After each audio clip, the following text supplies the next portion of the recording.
Hello there, this is Dan from Virtual World Dynamics, and today we're going to talk about mesh density and how it impacts your simulations. I have a variable density mesh that I've created. You'll see it. We're going to load that plane and torus into DS, and we're going to have the plane collide and drape over the torus. So we'll start VWD, we'll use default settings, we'll import the plane and the torus, and then we'll go ahead and do a simulation. And in the second half of this, we'll do some tugging and pulling and saving of the same density, variable density mesh, and you'll be able to see kind of how the density affects things. So I've got a standard DAZ Studio library. VWD is installed. Normally I have a tutorial folder with a couple of special scenes that I've created. And here we have a torus and a plane. I'll click those so that they don't turn bright yellow and they're not selectable. We'll go ahead and look at it as a textured wireframe, and then you can see where the variable density is. So I've got a plane and a torus. The plane has multiple levels of density, and the torus is a pretty medium dense collision item that the plane is going to drape on. So let's go ahead and start VWD. And we'll import the plane as a cloth item, and we'll place the torus as a collision item. The torus first. I'm going to go down and reset all the settings in VWD to the default parameters so that everything I do you can also do without any history. So I'm going to hit collision again. It's a default import, nothing magic. And I'm going to make the window big and float the mouse over the window and type the letter H if you'd like to see the grid lines.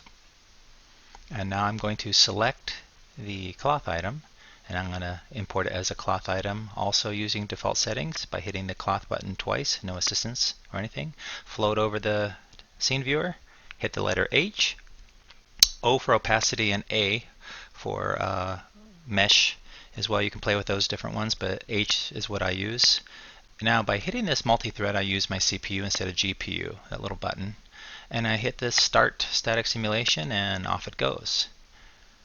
Immediately you can see where the cloth plane with the large grid squares has lots of poke through because it can't really collide with the mesh of the torus because there aren't any vertices or edges really for it to catch onto. The place with lots of density flows smoothly. So I float over the start static simulation button with the Alt, and I click it with Alt, and it resets it. It's going to play with gravity a little bit. I think I'll set it to 0.2. See if that goes a little slower. And then I hit the start static simulation again. Yeah, still kind of fast, but you can kind of see where the corners and the vertex points don't collide through, but in between them, Alt. Start static simulation, try 0.01. You can see in between there's lots of poke through, but where there are lots of polygons, there's lots of information to do the calculations for the collision, and it works much better. So I'm going to shrink the scene viewer window by clicking that header bar, and I'm going to send the pose to host. You'll see it jump over to DAZ, and then we can close VWD because at this point we're done. And we can kind of take a quick look around at the density and see that that poke through is indeed what it looks like. Now note here that the original item is still there. It's still flat. It's untouched. And there's a new item, a plane with an underscore VWD at the end of it. That was created for the simulation, and that's what actually is run with the simulation. So I'll create a new distant light and real quickly do a quick render. You can see the poke through definitely there, and if you had color or anything like that, it wouldn't be particularly good. You can use smoothing and things like that to get rid of some of these effects, but just picking the right density and you shouldn't have to worry too much about it.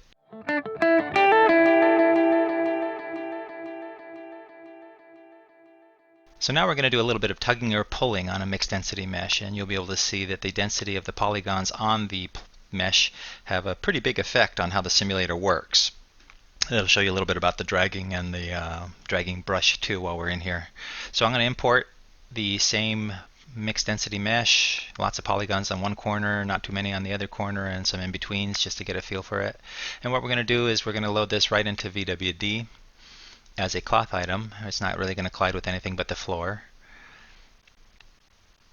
And we'll let gravity pull it down, and then we'll do a little bit of tugging and pulling on it with the shift tug tool. And you can do this with close on figures. but I'm going to keep it simple so you can really take a look at the cloth effects. So I'm going to go ahead and set the default settings again, default parameters. Because I hit the vertice selection tab by accident, it opened up the full scene viewer window because it's a part of the operating mode, so that's how that changed. So I'm going to import it as a cloth item, all defaults. I'm going to hit the cloth button again, all defaults. You can do this and you should see the same effect with any plane, I think 10 by 10 or 20 by 20, 30 by 30 kind of thing. Play with it and take a look at how the density works for you. But the smallest density is a pretty good normal density for figures and for items. I'm going to use my GPU here in the simulation tab, and I'm going to hit start static simulation, and it should drop right to the floor. I'm leaving gravity at 1. Boom. Okay. So I stopped the static simulation, and here's where this gets kind of fun and interesting. And I hit the center button to have the, they call it the Berry Center, and it basically kind of moves whatever that button is up to the middle and frames it. So if I press the Shift key on my keyboard, you'll see a little yellow dot appear, and that becomes kind of your brush. And you float it around while the Shift key is pressed, and as soon as you press the left mouse button or your main mouse click button, you'll see how it's following the vertices here. As soon as I lift it, you can see it's actually dragging that in real time, and gravity's trying to pull it back down. So Shift, lift it, drag it around, shrink that viewer, send the pose to host, and you see DAZ Studio now has the same VWD mesh plane with all the changes. Now this could be exported as a scene subset or as an OBJ file and re-imported as a morph that you could attach to a slider. And the interesting part of this, I think, is that VWD is still open, still operating. I'm going to save this as a 1 version. I put SS at the end of it for scene subset. That's my own convention. And I'm not going to save the light, and I'm not going to save the original item. I'm just going to save the VWD item in its current state. And now it's in my library. Now let's go back to VWD. Open that scene viewer. You don't have to open the scene viewer unless you want it to be big, but if you want to see it, hit Shift. Now let's go ahead and drag in that multi-polygon area, that place with the dense polygons. See how different the response to the mouse is. Now I shrunk that window. I'm going to send pose to host. Now you can see the area with the density is now adjusted. I'm going to save it as a scene subset again. For those of you who want to create morphs for folds and close that you could attach to sliders, this is a very important part of the process. No light. Just save the VWD item. Now I have that in my library, and I can do this back and forth for as long as, and get all kinds of different morphs that I could eventually import with the morph importer. And by hitting Shift, look at when I drag around, look how different the low polygon and high polygon areas respond. One's kind of crispy and like cardboard, and the other one's more like silk. All of your clothes that you get from various sources will have different densities, and that's what makes this a little bit of a dark art. So turn off gravity, do some dragging, get things to how you like them, because they stick better when there's no gravity. Inertia too. When you hit the Shift button, it actually turns off inertia, but if you turn on inertia, it'll kind of keep moving and have a little bit of a kind of momentum inertia effect. So now we can send that pose to host. Oh, but we can't. It just hung. And for the purposes of this video, I went ahead and left this in, so you realize that periodically by hitting the Shift key and dragging around, if you do things too quickly or some such, I'm not sure what the constant is, but every so often it will freeze up, and all I do is basically close out VWD. So I created a similar, I went back and did all that again and created a similar context because I wanted to show you one last piece of this puzzle. And that is the extended selection button for this video. That little button down there has a little number next to it, and if you note while it's clicked, you have a sphere floating around your mouse. I just set from 2 to 4, and now it's a little bit bigger, and I'm going to set it to 8, and that should be bigger yet. And that becomes kind of a brush. And if you click and drag with that brush set to the number you want, it'll cover all the vertices in that area, and within the sphere will be dragged almost as if there's a plane out during their intersection. And notice that it actually maintains a little bit of the shape of the vertices as they are. And you can send that to, I'm going to shrink the window again by clicking that header bar, and having sent it to DAZ Studio with the send pose to host command, it is now available to DAZ Studio to do continued work.